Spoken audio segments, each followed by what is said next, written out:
जय हिंद प्यारे साथियों। 20 दिन में 20 चैप्टर हिंदी के कंप्लीट करने का मैंने एक टारगेट शुरू किया है, जिसमें पहला मैंने टारगेट यहाँ पर रखा है बड़माला। बड़माला के ज्यादातर प्रश्नों को हम हल करेंगे चुटकियों में। ठीक है भाई, रिवीजन लेके चलेंगे बहुत तेजी से, इतना वक्त अब नहीं है। मैं बहुत समझाता था आपको कि आप प्रैक्टिस कर लो, प्रैक्टिस कर लो, प्रैक्टिस कर लो, मगर नहीं समझ में आई। एग्जाम की डेट भी आ गई है। तो बड़माला का पहले ही सवाल मैंने यहाँ पर रखा है, कह रहा है हिंदी बड़माला में स्वरों की कुल संख्या कितनी होती है। तो हिंदी बड़माला में जो स्वर होते हैं वो टोटल कितने होते हैं, ये हमसे पूछना चाह रहा है। तो आप कहने कहोगे कि वो हो जाते हैं 11। कौन कौन से हो जाते हैं? बोले छोटा आ हो जाता है, बड़ा आ हो जाता है ना, छोटी ई हो जाती है, बड़ी ई हो जाती है, ऊ हो जाता है, बड़ा ऊ हो जाता है, और यहाँ पर ऋषि भी आ जाता है।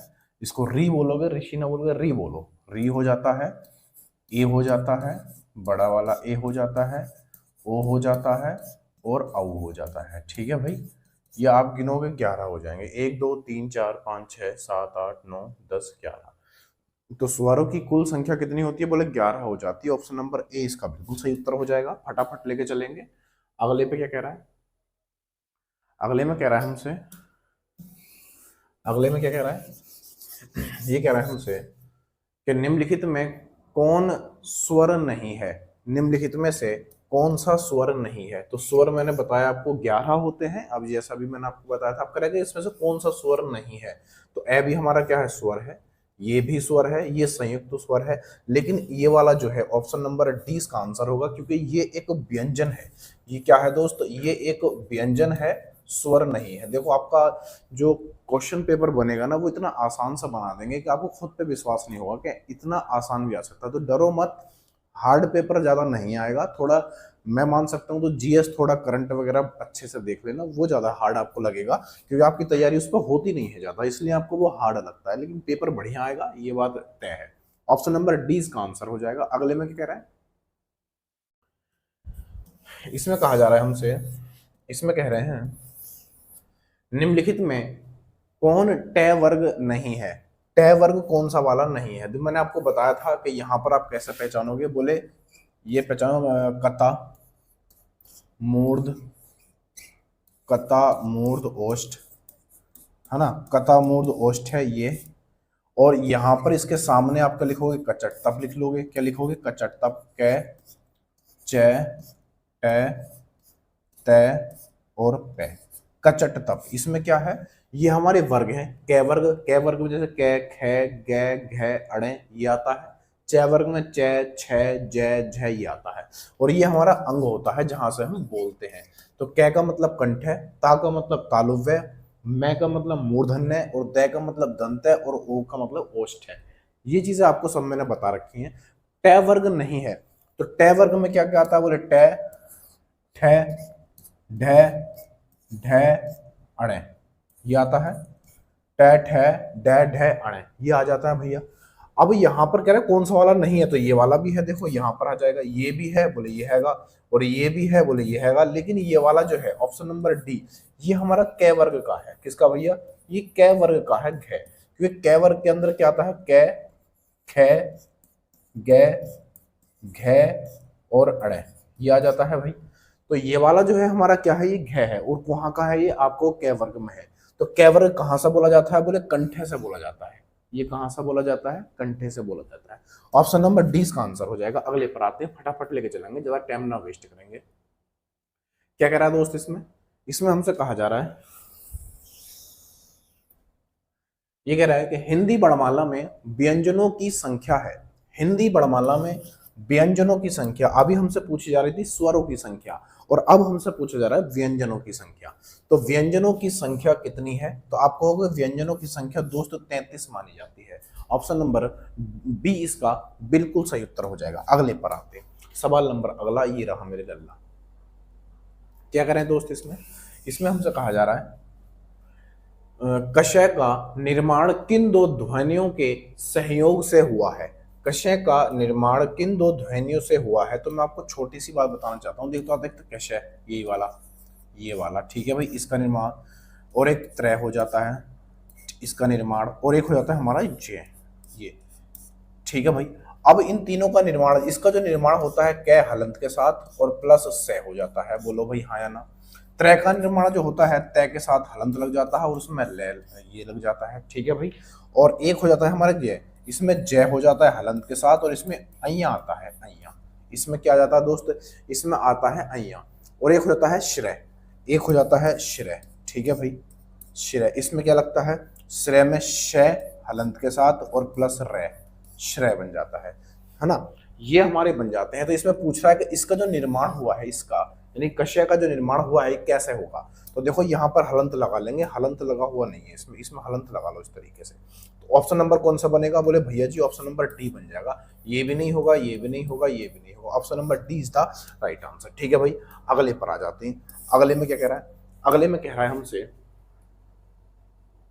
अगले में कहा जा रहा है हमसे, देखना भाई, निम्नलिखित में से दंत्य व्यंजन है, निम्नलिखित में से दंत्य व्यंजन है। तो दंत्य व्यंजन कौन सा होगा, मैंने अभी आपको सिखाया था, अभी सिखाया था दंत्य में। देखो कैसे लिखोगे, कता मूर्ध ओष्ठ, कता मूर्ध, कता मूर्ध और ओष्ठ है। ये मैंने अभी आपको सिखाया था कि नहीं, बोले हाँ भैया जी सिखाया था। ये ओष्ठ मैंने सिखाया था आपको कि नहीं सिखाया था, बोले हाँ सिखाया था। तो इस ओष्ठ में आप देखोगे तो ये हमारा क्या है, ये हमारा कंठ हो जाता है, इसका अर्थ होता है कंठ, ठीक है भाई, इसका अर्थ हो जाता है कंठ। इसका अर्थ होता है तालव्य, तालव्य हो जाता है। इसका अर्थ हो जाता है मूर्धन्य, मूर्धन्य हो जाता है, ठीक है भाई।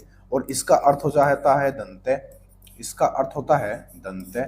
इसका अर्थ होता है ओष्ठ, इसका अर्थ होता है ओष्ठ, कोई दिक्कत नहीं होनी चाहिए। तो यहाँ पर जो आता है ये कै वर्ग होता है, कै, चै, टै, कचट, तप, कचट और तप, ठीक है भाई।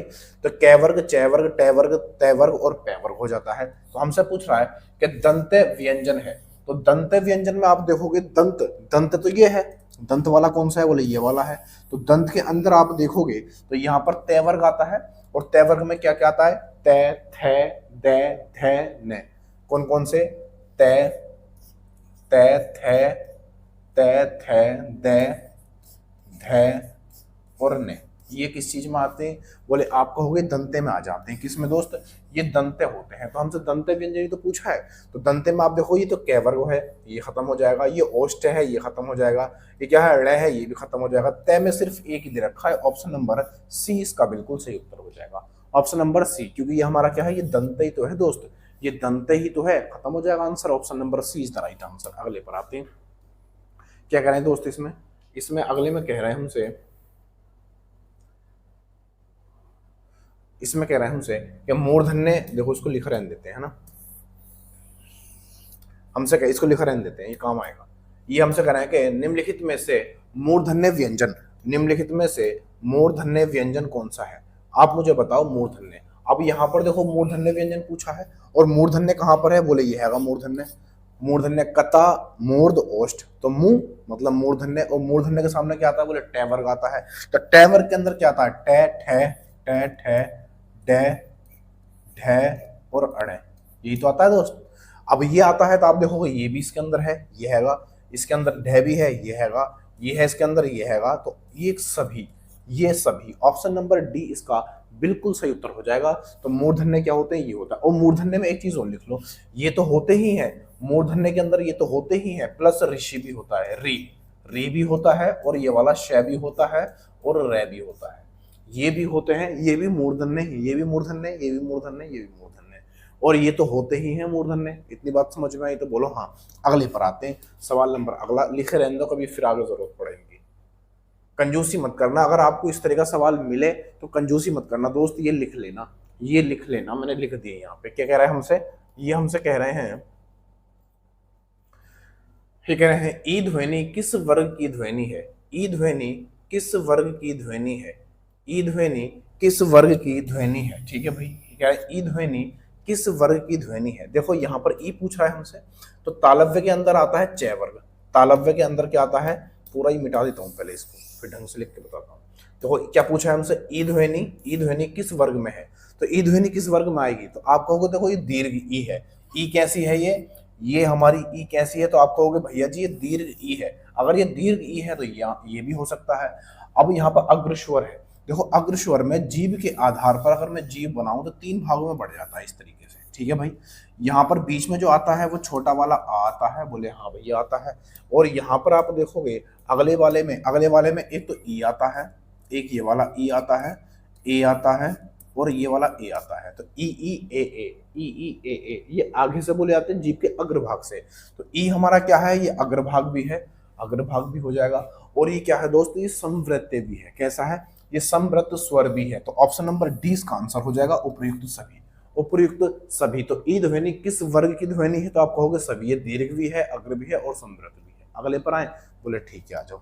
सवाल नंबर अगला ये रहा मेरे लल्ला। मैं यहाँ पर एक चीज और सिखा दूं आपको, चलो एक चीज और सिखाता हूँ। देखो एक होता है सिखा देता हूँ। यहाँ पर होता है बीव्रत, एक होता है बीव्रत, सीख लो इसको भी। एक होता है बीव्रत, बीव्रत, ठीक है भाई, बीव्रत होता है। और बीव्रत के अंदर आप देखोगे तो बीव्रत में आता है बड़ा वाला आ। बीव्रत में क्या आता है दोस्त, बीव्रत में आता है बड़ा वाला आ, ठीक है भाई। और बीव्रत में एक होता है अर्धविव्रत, एक होता है अर्धविव्रत, एक अर्धविव्रत होता है। और अर्धविव्रत में इसका छोटा कर दो, इसका छोटा करेंगे तो आ जाएगा। और इसके अंदर क्या आता है अर्धविव्रत में, एक तो आता है ए बड़ा वाला और एक आता है ओ। एक क्या आता है ओ, ये एक तो छोटा आएगा, ए आएगा और ओ आएगा। ये तीनों किस्म आएंगे अर्धविव्रत में आ जाते हैं। इतनी बात मुझे बतानी थी आपको, ठीक है भाई। अगले पर आते हैं। सवाल नंबर अगला ये रहा मेरे लल्ला। क्या कह रहा है, इसमें कहा जा रहा है हमसे निम्नलिखित में से अल्प प्राण वर्ण कौन से हैं। अल्प प्राण, पहले तो मुझे बताओ अल्प प्राण कौन कौन से वर्ण होते हैं। पहले तो आप मुझे ये बताओ कि अल्प प्राण कौन कौन से होते हैं। तो आप कहोगे अल्प प्राण जो होते हैं भैया जी वो होते हैं हमारे 1 3 5। 1 3 5 क्या होते हैं हमारे अल्प प्राण हो जाते हैं। कौन कौन से, ये होते हैं 1 3 और 5। 1 3 5 क्या होते हैं, अल्प प्राण होते हैं। यानी प्रत्येक वर्ग का पहला तीसरा और पांचवा जो वर्ण है उसी को हम क्या बोलते हैं, अल्प प्राण बोलते हैं, जिसमें वायु कम निकलती है ना। अब यहां पर आप देखोगे अल्प प्राण में 1 3 और 5, देखो ये किस में आता है, क्या पूछा हमसे, वर्ण पूछा है, ठीक है भाई। तो 1 3 5 में अब देखो यहाँ पर ये ए है, ये वाला ए और ये वाला ए, ये तो कंठे हैं, ये तो अव्वल तो ये क्या है, वर्ण आ और आ, ये किस में आते हैं, ये कंठे में आते हैं दोस्तों। ये आते हैं हमारे कंठे में, कंठे और कै वर्ग के होते हैं। कंठ है और वर्ग कौन सा होता है, तो आपको कै वर्ग, ये होते हैं कै वर्ग के। ये दोनों का तो मतलब ही नहीं होता, का नहीं होता है। ये गा है, ये गा है, तो गा किस में आता है, आप देखो कैक है, ये अगर हम इसको कै को मान भी लें, चलो ठीक है मैं मान लेता हूँ यहाँ पे, अगर इसको हम मान भी लें तो ये क्या हमारा कौन से नंबर पे आता है, तो आपको क्या आता है 1 नंबर पे, बोले ठीक है 1 नंबर यहाँ पर भी हैगा। लेकिन कै खे गे ये किस नंबर पे आता है, बोले 3 नंबर पे आता है। तो पहला और तीसरा, पहला तीसरा मिल गया हमें। तैथ है, ये दूसरे नंबर पे आता है। और धै, तैथ है, दै धै, ये चौथे नंबर पे आ रहा है, ये आंसर नहीं होगा।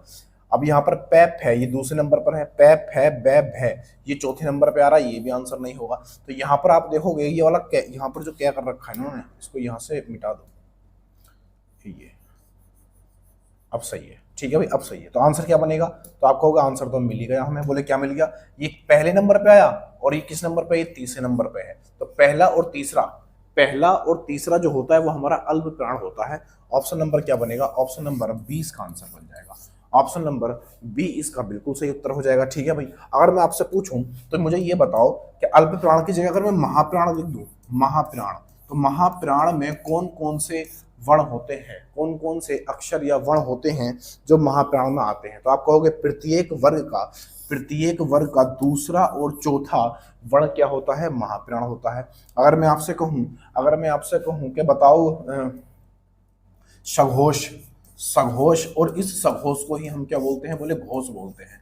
इस सघोष को ही हम क्या बोलते हैं, घोष बोलते हैं। तो मुझे बताओ इसमें कौन कौन से वर्ण होते हैं। तो आप कहोगे प्रत्येक वर्ग का तीसरा, चौथा और पांचवा वर्ण क्या होते हैं भैया, ये हमारे सघोष हो जाते हैं। तो अघोष कौन से होते हैं, तो मुझे अघोष भी बता ही दो। अब मैं यहाँ पर लिख दूं अघोष, यहाँ पर लिखाऊंगा अघोष। अब मुझे बताओ अघोष कौन कौन से होते हैं। तो आप कहोगे प्रत्येक प्रत्येक वर्ग का पहला और दूसरा, प्रत्येक वर्ग का पहला और दूसरा क्या होते हैं, अघोष हो जाते हैं। प्रत्येक वर्ग का सघोष में तीसरा, चौथा, पांचवा क्या होते हैं, हमारे सघोष हो जाते हैं। अल्पप्राण जो होते हैं प्रत्येक वर्ग का पहला, तीसरा और पांचवा हो जाते हैं। महाप्राण जो आप देखोगे तो प्रत्येक वर्ग का दूसरा और चौथा क्या हो जाते हैं भैया, प्रत्येक वर्ग का दूसरा और चौथा वर्ग क्या कहलाते हैं, महाप्राण कहलाते हैं। अगले पर आते हैं, सवाल नंबर अगला ये रहा मेरे लल्ला। जितनी चीजें हो सकती हैं सीखेंगे। क्या कह रहा है इसमें, इसमें कह रहा है निम्नलिखित में से नासिक्य व्यंजन कौन सा है, नासिक्य व्यंजन कौन सा है। तो मैं आपको बता दूं कि अपने जो वर्ग हैं कै से लेके, जैसे कै वर्ग है, कै वर्ग, चे वर्ग, चे वर्ग, टे वर्ग, टे वर्ग, तय वर्ग और पैर वर्ग। ठीक है भाई, जितने भी वर्ग है ना, तो जितने भी वर्गों में, इन वर्गों में जितने भी वर्ण आते हैं, जैसे कै वर्ग में कै खे गे आएगा, चे वर्ग में चे छे जे जे आएगा, टे वर्ग में टे ठे डे डे आएगा, तय वर्ग में ते थे दे दे आएगा, और पै वर्ग में पै फे बे में आएगा। ये जितने भी वर्ग आते हैं तो इन वर्ग का पांचवा अक्षर के प्रत्येक वर्ग का पंचमा अक्षर या पांचवा अक्षर नासिक्य व्यंजन होता है। दो तरीके से सवाल बनता है यहां से। एक तो आपसे ये पूछ लेगा कि जैसे नासिक्य व्यंजन कौन सा है, तो सवाल ये भी बन सकता है कि प्रत्येक वर्ग का पांचवा अक्षर क्या होता है, तो वो नासिक्य व्यंजन होता है। तो प्रत्येक वर्ग का पांचवा अक्षर क्या होता है, नासिक्य होता है। तो श होगा क्या, नहीं भैया। ग होगा क्या, नहीं भैया, तीसरे नंबर पर आता है। ज होगा, नहीं भैया। उए हो जाएगा, उए क्या हो जाएगा, हमारा नासिक्य व्यंजन हो जाएगा। जैसे आप यहाँ पर टे में देखोगे, टे, ठे, डे, ढे और अणे, तो अणे हो गया यहाँ पर। जैसे तय वर्ग में देखोगे, तय, थे, दे, धे और ने, ये हो जाएगा भाई। पै वर्ग में पै, फै, बे, भै और मैं हो जाएगा भाई, बोले ठीक है। चे वर्ग में चे, छे, जै, झै, चे छे जय झै और क्या आ जाएगा, हुए आ जाएगा। अब यहाँ पर आप ध्यान से देखोगे, ये हुए हो गया, यहाँ पर आया डे, यहाँ पर आया उमे, यहाँ पर आया हणे, यहाँ पर आया ने और यहाँ पर आया में। तो प्रत्येक वर्ग का पंचमा अक्षर देखो, 1 2 3 4 5, 1 2 3 कै खे घे, 4 5, 1 2 3 4 5, 1 2 3 4 5, 1 2 3 4 5। तो प्रत्येक वर्ग का पांचवा अक्षर क्या कहलाता है, नासिक्य व्यंजन कहलाता है। या प्रत्येक वर्ग का अंतिम अक्षर क्या कहलाता है, नासिक्य व्यंजन कहलाता है। तो वह क्या है हमारा, वह हमारा एक अंतिम अक्षर है किसका, च वर्ग का। च वर्ग का अंतिम अक्षर है, इस वजह से क्या बन जाएगा, नासिक्य व्यंजन बन जाएगा। वह आया था यहाँ पर, देखो वह। अगले पर आते हैं, सवाल नंबर अगला। अच्छे से सीख गए होंगे। क्या कह रहा है इसमें, इसमें कह रहा है हमसे निम्नलिखित में से कौन सा पश्य स्वर है, निम्नलिखित में से कौन सा पश्य स्वर है। यहां पर क्या पूछ रहा है, पश्य स्वर पूछ रहा है। तो यहां पर आप देखोगे, मैंने अभी आपको सिखाया था, ये सिखाया था। इसमें क्या आया था, तो आप कहोगे इसमें छोटी वाली ई था, इसमें बड़ी वाली ई था, ए था और बड़ा वाला ए था, ये थे इसके अंदर। यहाँ पर क्या था, बोले भैया छोटा वाला आ था और जो बचा वो इसके अंदर, या आ बचा, ओ बचा, ये वाला ओ बचा और कुछ बचा, 4 5 6 7 8 ओ बचा और ऊ बचा और ऊ बचा। ये सब किस में आ जाएंगे, ये लास्ट वाले में आ जाएंगे। तो यहाँ पर क्या बोला, पश्च वाला, पश्च मतलब पीछे का। तो पश्च मतलब पीछे का क्या हो जाएगा, देखो ये तो आगे से बोला जाएगा, इसका कोई मतलब नहीं बनता, इसका भी कोई मतलब नहीं बनता। यहाँ पर आ जो होगा, ऑप्शन नंबर ए इसका आंसर हो जाएगा। बड़ा वाला आ कहाँ आता है, पश्च स्वर लास्ट में आता है। ठीक है भाई, अगले पर आते हैं, सवाल नंबर अगला ये रहा मेरे लल्ला। देवनागरी वर्णमाला में कितनी ध्वनियां मानी गई हैं, तो आप कहोगे इसमें मानी गई हैं 52। कितनी भाई, 52 है टोटल ध्वनि, आप अच्छे जानते होंगे। अंग्रेजी वर्णमाला में कितनी है, तो आप कहोगे 26 है, उसमें 26 है और यहाँ पर 52 है। क्या कह रहा है इसमें, इसमें कह रहा है देवनागरी वर्णमाला में वर्गीय व्यंजन कितने हैं, वर्गीय व्यंजन कितने हैं। तो इसमें वर्गीय व्यंजन कितने हैं, तो आप कहोगे ये हो जाते हैं 25। कितने भाई, वर्गीय व्यंजन कितने हैं, 25। मैंने कैसे समझाया आपको, देखो कै वर्ग, कै, चे, टे, ते और पे, इसमें 5 हैं, इसमें भी 5 हैं, इसके अंदर भी 5 हैं, इसके अंदर भी 5 व्यंजन है, इसके अंदर भी 5 व्यंजन है, सब में 5 5 हैं, तो सबकी जब आप गुणा करोगे तो कितने होते हैं, बोले 25 हो जाते हैं। तो ये 25 क्या है, एक वर्गीय तो है, ये एक वर्गीय, वर्ग मतलब जिसका वर्ग कर सके, तो वर्गीय व्यंजन कितने हैं, बोले 25 हो जाते हैं।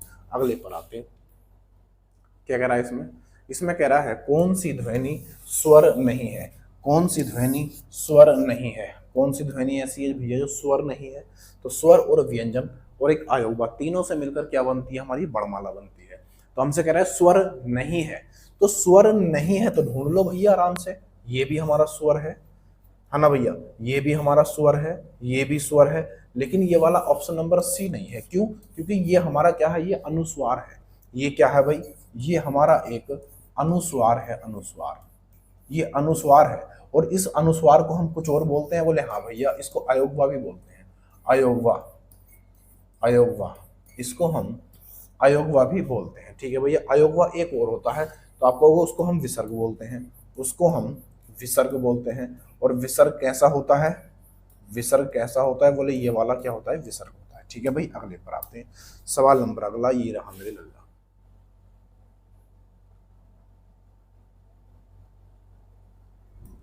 क्या कह रहा है दोस्त इसमें, इसमें कह रहा है री किस प्रकार का स्वर है, री किस प्रकार का स्वर है। तो री किस प्रकार का स्वर है, तो आप कहोगे री जो है एक संवृतवी है, बिल्कुल सही बात है।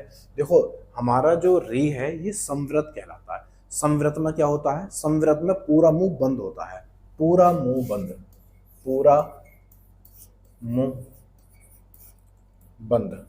इसमें क्या होता है, पूरा मुंह बंद होता है। अर्ध संवृत में आधा मुंह बंद होता है।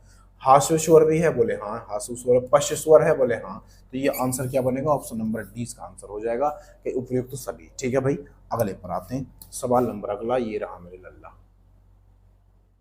क्या कह रहा है, अनुस्वार को आप किस वर्ग में रखेंगे, अनुस्वार को आप किस वर्ग में रखेंगे। तो अनुस्वार जो होता है, अनुस्वार कौन सा होता है, तो आप कहोगे अनुस्वार जो होता है ये होता है, और इसी को हम क्या बोलते हैं, स्वर बोलते हैं। क्या बोलते हैं भैया, इसको स्वर बोलते हैं। अगले पर आते हैं, सवाल नंबर अगला ये रहा मेरे लल्ला। क्या कह रहा है इसमें, इसमें हमसे कह रहा है भाषा की सबसे छोटी इकाई क्या है। भाषा की सबसे छोटी इकाई वर्ण या ध्वनि, वर्ण या ध्वनि, वर्ण या ध्वनि बोलते हैं। जैसे मैंने कै बोला, कै, अगर मैं बोल रहा हूं कै तो उसको ध्वनि बोलेंगे, और अगर मैंने वो लिख दिया, ये लिख दिया मैंने कै, अब लिख दिया तो इसको वर्ण बोलेंगे। ठीक है भाई, तो वर्ण या ध्वनि वर्ण भाषा की सबसे छोटी इकाई होती है। अगले पर आते हैं, सवाल नंबर अगला, कई बार ये सवाल पूछा भी गया है, वर्णमाला किसे कहते हैं। इसमें कह रहा है वर्णमाला किसे कहते हैं, तो आपका आंसर आना चाहिए वर्गों के व्यवस्थित समूह को, वर्गों के सुव्यवस्थित समूह को क्या बोलते हैं भैया, वर्णमाला बोलते हैं। अगले पर आते हैं, सवाल नंबर अगला छोटा सी सवाल था, कोई इसमें दिक्कत वाली बात नहीं थी, जल्दी जल्दी फटाफट कर लेंगे। कह रहा है निम्नलिखित में से कंठ ध्वनि कौन सी है, निम्नलिखित में से कंठ ध्वनि कौन सी है। देखो मैंने बताया था आपको कै वर्ग है ना, और कै वर्ग का मतलब कंठ हो जाएगा, कंठ, बताओ भाई, और ये क्या बनेगा, कै वर्ग।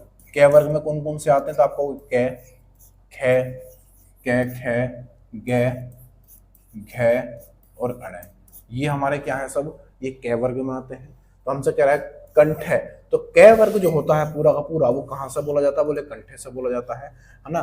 कता, ये हमारा क्या बनेगा, तालव्य, ये तालव्य हो जाएगा है ना। कता, मूर्ध, कतामूर्ध ओष्ठ, कतामूर्ध ओष्ठ, कतामूर्ध ओष्ठ, इसे रट लो बुरी तरीके से। ये बनेगा तय से तालव्य, मां से बनेगा मूर्धन्य, मूर्धन्य, ठीक है भाई, और दय से बनेगा दंते, ये बनेगा दंते, ठीक है भाई, और ओष्ठ से बनेगा ओष्ठ है, ये बनेगा क्या, ओष्ठ है, ये ओष्ठ बन जाएगा। बताओ ये रटने वाली चीज है, कता मूर्ध ओष्ठ, कता मूर्ध ओष्ठ, इस तरीके से कर सकते हो। यहाँ पर कचट तप, कचट, कचट तप, तप, कचट तप, च वर्ग।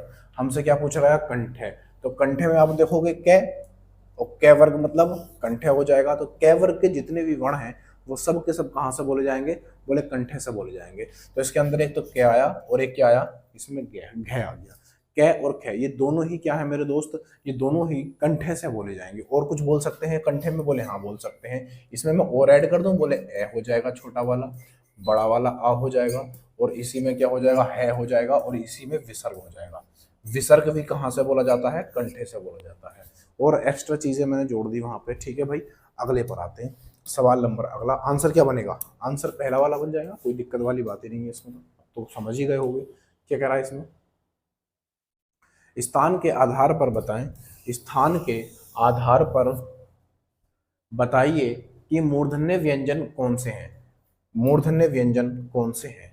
तो मूर्धन्य व्यंजन मैंने आपको अभी बताया और अभी सिखाया भी। तो मूर्धन्य व्यंजन कता मूर्ध तीसरे नंबर पर आ रहा है, क च ट ट तीसरे नंबर पर। तो ट वर्ग जितना भी होगा वो सब के सब कहां से बोले जाएंगे, मूर्धन्य से बोले जाएंगे। ट ठ डैड है, ऑप्शन नंबर सी इसका आंसर हो जाएगा। बात खत्म, पैसा हजम, लेना देना कुछ नहीं। अगले पर आते हैं, कई बार मैंने चीजें सिखा दी हैं, है ना। अगले में क्या कह रहा है, इसमें हमसे कह रहा है, ओहो, इसमें कह रहा है कौन सा व्यंजन महाप्राण है, कौन सा व्यंजन महाप्राण है, ये क्या करा है भाई। अच्छा, अल्प प्राण 1 3 5 वर्ग, महाप्राण 2, अच्छा ये एक्स्ट्रा लिखा हुआ है, कोई नहीं, ये मैंने आपको सिखा दिया है। तो व्यंजन महाप्राण है, कौन सा व्यंजन है, महाप्राण है। और महाप्राण में प्रत्येक वर्ग का दूसरा और चौथा अक्षर आता है। ये तो पहले पर आता है, गलत हो जाएगा। ये कितने पर आता है, ये चौथे पर आता है, कै ख ग घ, चौथे पर आता है, ये आंसर हो जाएगा। ये तीसरे पर आता है, गलत हो जाएगा। ये पहले पर आता है, गलत हो जाएगा। ऑप्शन नंबर 20 का आंसर हो जाएगा। बताओ भाई, चौथे नंबर पर आता है नहीं आता, बोले हाँ आता है। अगले पर आते हैं, सवाल नंबर अगला। इसमें कह रहा है हमसे, ये कह रहे हैं कि अघोष वर्ण कौन सा है, अघोष वर्ण कौन सा है, अघोष वर्ण कौन सा है। बताओ भाई, अघोष वर्ण कौन सा है। अघोष, अघोष की पहचान क्या है, जरा बताओ। अघोष की पहचान क्या है, तो आपको हो गया, अघोष की पहचान है प्रत्येक वर्ग का पहला और दूसरा वर्ण क्या होता है, अघोष होता है। तो बताओ सघोष क्या होता है, सघोष क्या होता है, सघोष। तो आपको हो गया प्रत्येक वर्ग का तीसरा, चौथा और पांचवा क्या होता है वर्ण, वो हमारा सघोष होता है। पूछा क्या है, अघोष पहला और दूसरा। तो ये किस नंबर पर आता है, ये तो होगा नहीं।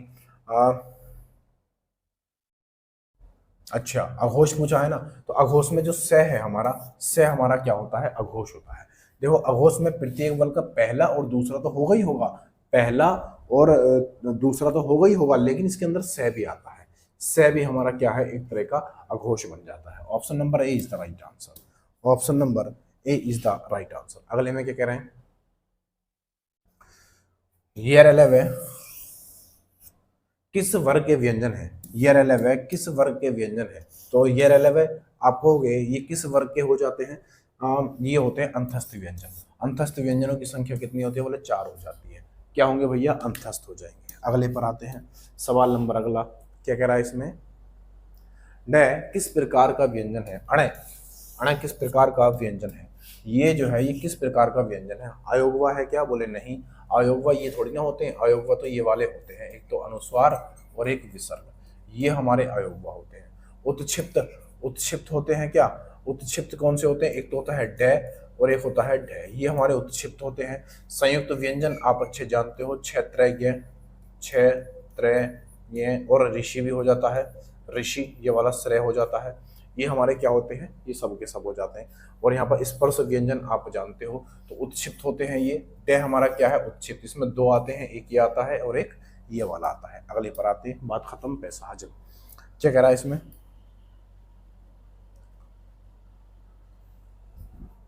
इसमें कह रहा है हमसे,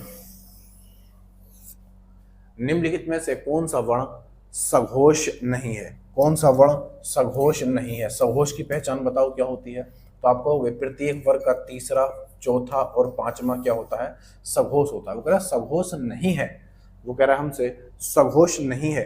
ये तो पहले नंबर पर आता है, तो ये नहीं होगा। ये किस नंबर पर है, कै ख ग, ये तीसरे नंबर पर है। ये किस नंबर पर है, ये चौथे नंबर पर है। पै फै बै, ये कितने पर, तीसरे नंबर पर। तो 3 नंबर भी इसके अंदर है, 4 नंबर भी इसके अंदर है, 3 नंबर भी इसके अंदर है, लेकिन पहला नंबर नहीं है। ऑप्शन नंबर ए सघोष नहीं वाला पूछा था। अगले पर आते, अगले में क्या कह रहा है, तो क्या हमारा कैसा है, तो आप कहोगे ये सघोष नहीं बल्कि अघोष है। क्या कह रहा है इसमें, निम्नलिखित में कौन सा, निम्नलिखित में कौन सा अमानक वर्ण है? निम्नलिखित में कौन सा अमानक वर्ण है? तो भय को हम अमानक वर्ण मानते हैं। क्या मानते हैं दोस्त? भय को अमानक वर्ण मानते हैं। अगले पर आते हैं, क्या कह रहा है इसमें? इसमें कह रहा है ट्रिपल स और है कौन से व्यंजन कहलाते हैं? ये कौन से व्यंजन कहलाते हैं? ये कौन से व्यंजन हैं? तो आप कहोगे मेरे दोस्त ये एक तरह के संघर्षी व्यंजन होते हैं। ये कौन से हैं भैया? ये एक तरह के संघर्षी व्यंजन होते हैं। ये वाला है होता है। अगले पर आते हैं, ऑप्शन नंबर सी इसका सही उत्तर हो जाएगा। अगले पे देखते हैं क्या कह रहा है। इसमें कह रहा है हमसे, इसमें कह रहे हैं हमसे कै गै जय और फे ध्वनि किसकी हैं? ये किसकी हैं? तो आप कहोगे ये एक अरबी फारसी बोलियां हैं। कैसी हैं दोस्त? अरबी फारसी बोलियां हैं। ठीक है भाई, तो वर्णमाला में ज्यादातर सवाल मैंने आपको करा दिए, मतलब ऐसे सवाल कराए हैं जो सगोश से जो टेक्निकल सवाल होते हैं वो मैंने करा दिया। आज के लिए इतने ही रखते हैं, बाकी बातें करेंगे कल। वीडियो पसंद आया हो, क्लास अच्छी लगी हो, आप चैनल पर नए हो तो चैनल को तुरंत सब्सक्राइब कर लेना। बाकी बातें करेंगे कल। तब तक के लिए जय हिंद, जय भारत। वी कॉन्फिडेंस, अच्छे से पेपर देके आना, डरने की जरूरत नहीं है। रिवीजन मारो दबा के, ठीक है भाई। वंदे मातरम।